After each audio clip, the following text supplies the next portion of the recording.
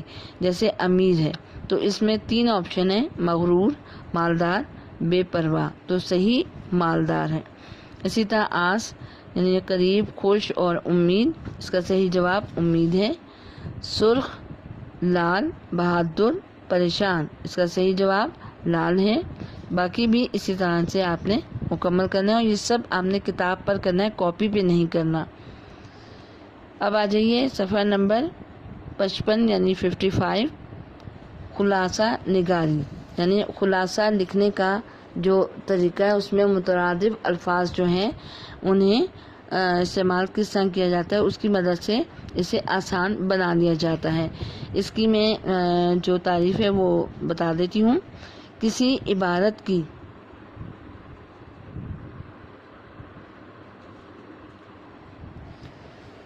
اب ہم صفحہ نمبر 55 پہ دیے گئے خلاصہ نگاری کو دیکھ لیتے ہیں کہ خلاصہ نگاری کرتے وقت مترادف الفاظ کا استعمال ہم کیسے کرتے ہیں۔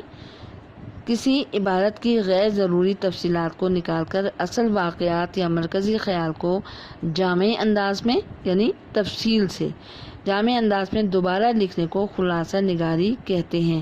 یعنی کسی بھی پیراگراف یا کسی بھی سبق کا جب ہم خلاصہ لکھنے لگتے ہیں تو اس میں سے جو غیر ضروری تفصیلات ہوتی ہیں ان کو نکال دیتے ہیں، اور جو اس کا مرکزی خیال یا جو ہم نے اس کو مختصر کر کے لکھا ہے اس کو ذرا واضح انداز میں ہم لکھتے ہیں۔